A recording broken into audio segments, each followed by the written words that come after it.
Hi, I'm Nate Law. So today I want to talk to you about not overcomplicating your law firm. Some of the biggest mistakes that we make as lawyers. Overcomplication mistake number one, we don't run our law firm like a business.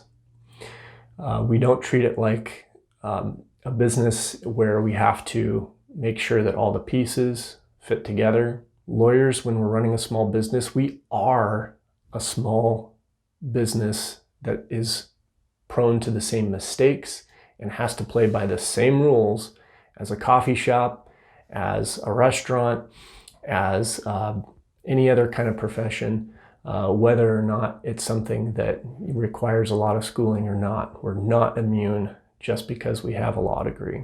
In order to help real people in real situations, we have to look at the financial side first and foremost. There's a great old proverb that talks about not building a tower until you've counted the cost. So that's the first step. Come up with a business plan and don't base it on some lawyer version. I would recommend starting actually out with a more industry agnostic type of business plan to take your mindset off of this is a law firm business plan. Nope.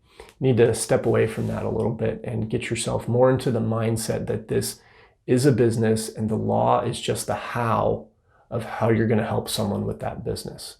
So that's number one. And that's probably the most important big picture, both place to start, or if you've been doing this for a while like me, that's the best place to step back and then to be able to have that overarching view of your current situation, to step back and to know what you need to look at next going forward and just kind of take the law out of the equation completely.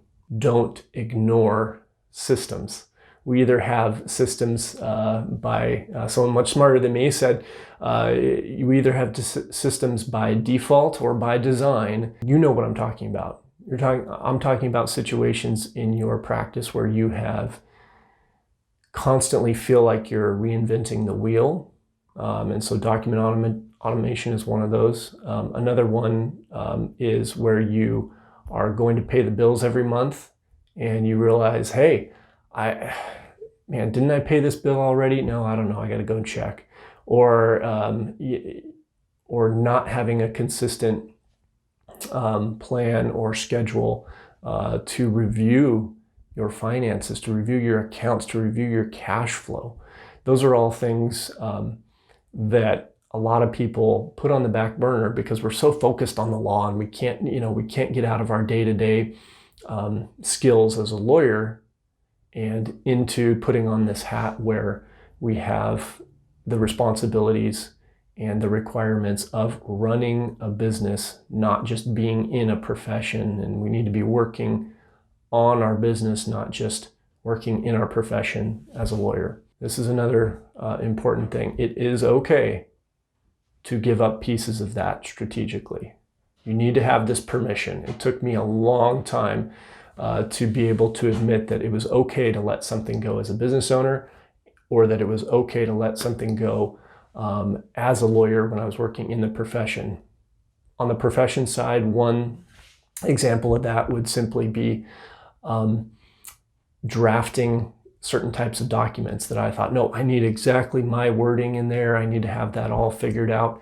Delegating that was a big step for me years ago. That's more common when you start developing the right staff and start learning how to delegate your staff. But an example on the business side would be to say, okay, I can let go of the bookkeeping.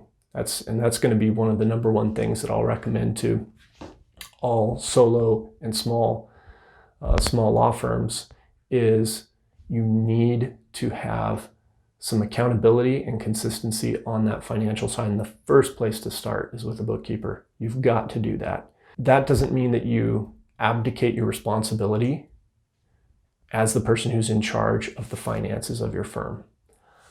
On the contrary, what it does is it gives you a teammate to be able to put together all of the financial pieces that you want to know and review and have at your fingertips consistently. And then you are the one in charge of reviewing that and making sure that, one, it's headed in the right direction, but also that Two, that you're going to be able to make the changes and adjustments that you need to make in order to move forward with your law firm, grow in the way that you want to grow, and not just grow naturally in a randomly organic way, but with some intentionality. Small law firms tend to get what I call the tech savior complex. You think, well, I just need the right kind of software. I just need the right kind of tool.